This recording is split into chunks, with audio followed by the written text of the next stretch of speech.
Hey everybody, welcome back to Mr. A's Geometry course. Today we're going over section 6.3 of geometry, which is all about medians and altitudes. Let's get into it.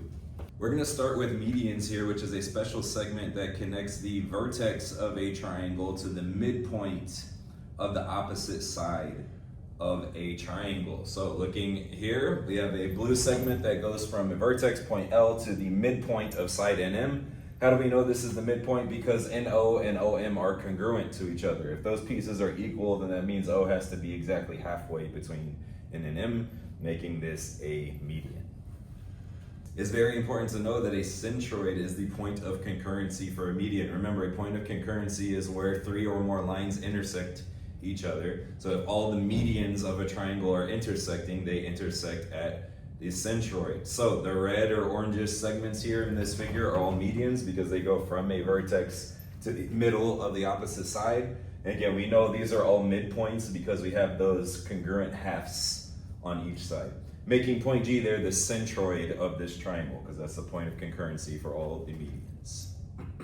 Okay, this is our important math here. Centroids are always 2/3 of the distance from the vertex of a triangle to the midpoint of the opposite side, right? 2/3 the distance from the vertex to the midpoint. Centroids always have to be inside of the triangle for this math to work. So as we look at this, if our pink segments here are all centroids, that means that AG, that distance from the vertex to the centroid, has to be 2/3 of the distance from A all the way to that midpoint of E.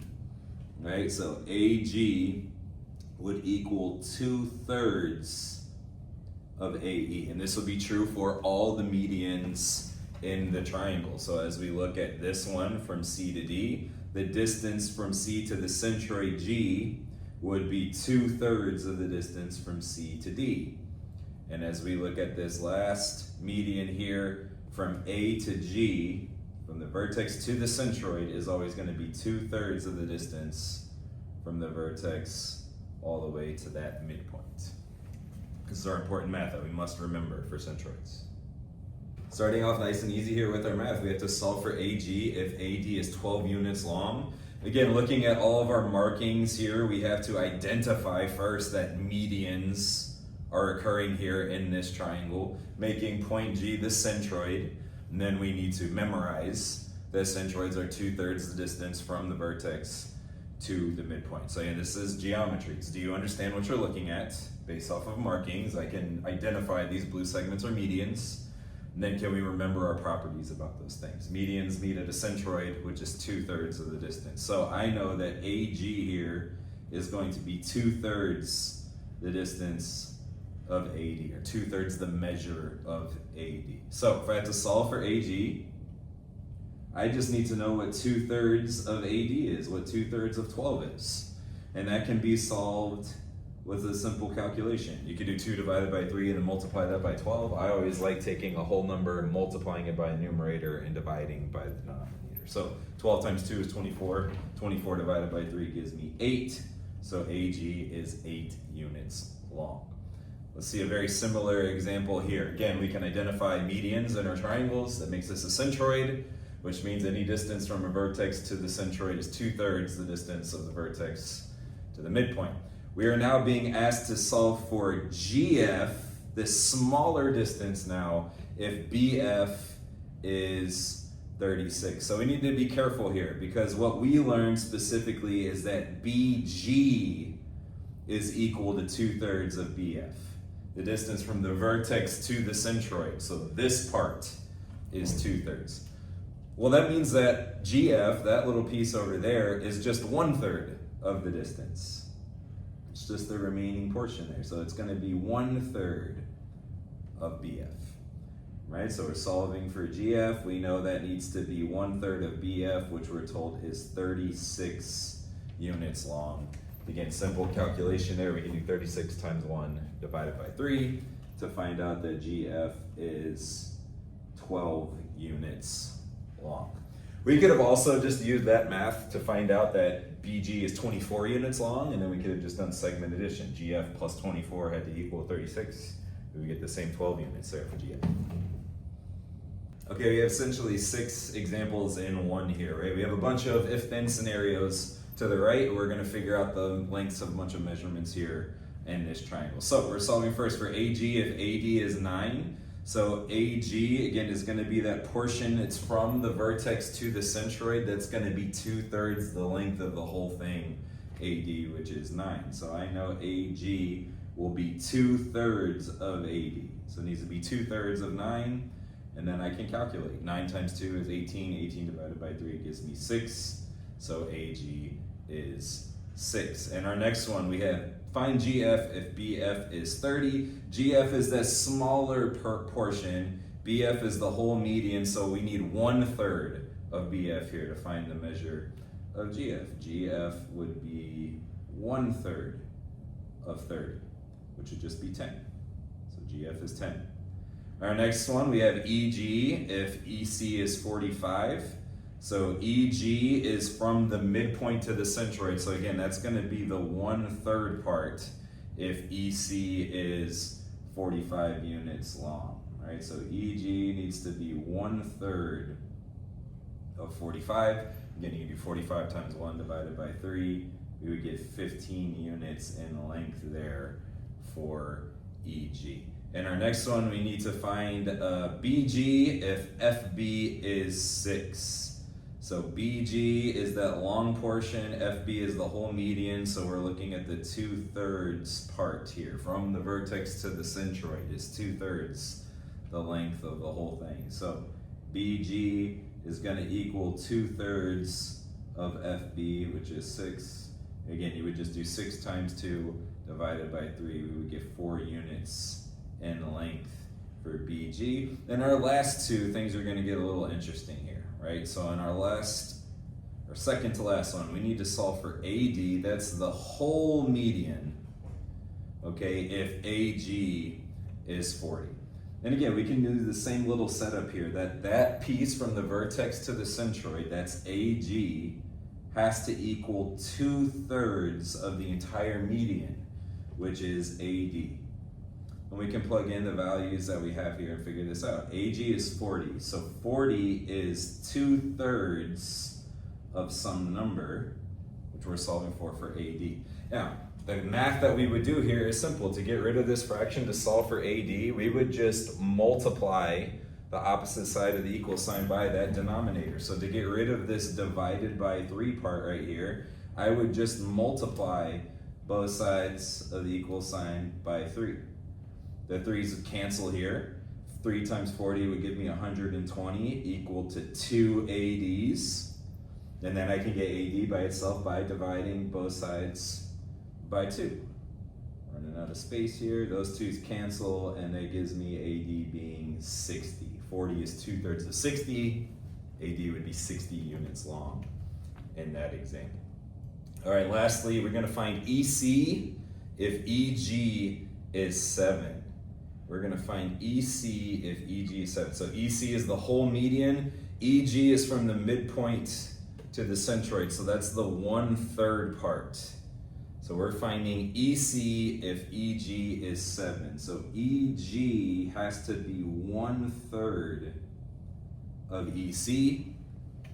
And we know that EG is 7. 7 is 1/3 of EC, and all we have to do here is multiply this side by 3, this side by 3, gives me 21 equal to, the 3's cancel here to just 1 EC, and that's what we need. We need the length of EC, it's 21 units long. Another thing that you may have noticed for all these patterns here, if we're looking at just the individual segments, the long piece is just double the short piece. For example, if I knew GF was 5, then BG would be 10.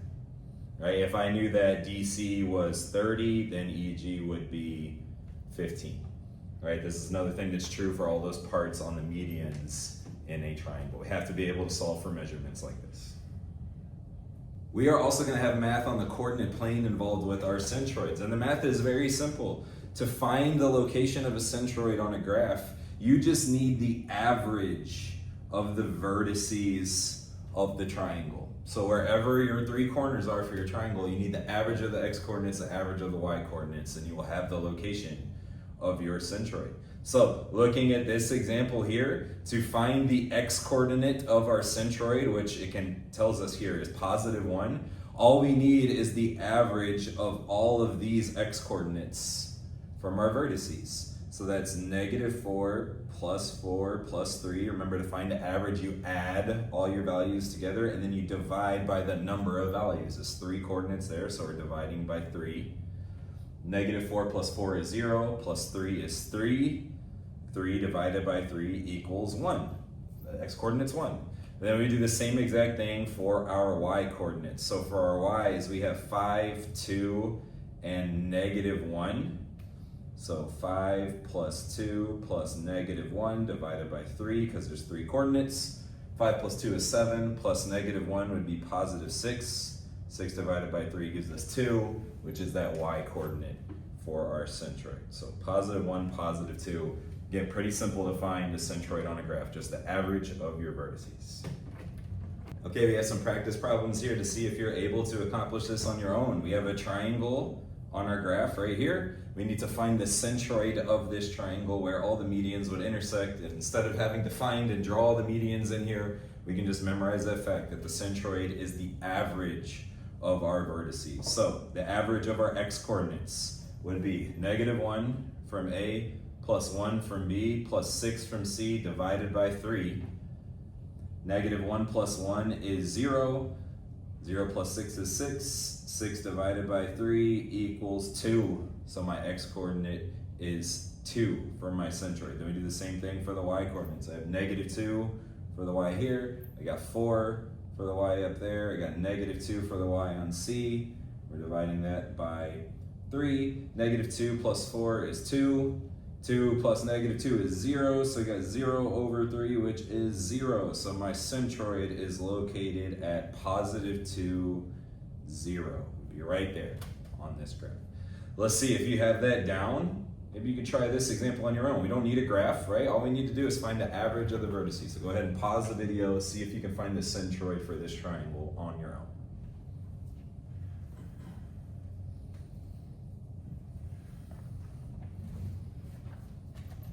Okay, let's see how you did. We just need the average of our coordinates, which right now, hopefully that's a simple thing for you. Remember, the challenge is going to be, can you remember this when you're assessed on this material? So we have to do it until it's locked in up here and memorized, right? For our x-coordinates, we just need the average. 4 + 20 + -30 divided by 3. We add all those values up top, we're going to get -6. -6 divided by 3 is -2. So my x-coordinate for my centroid is -2.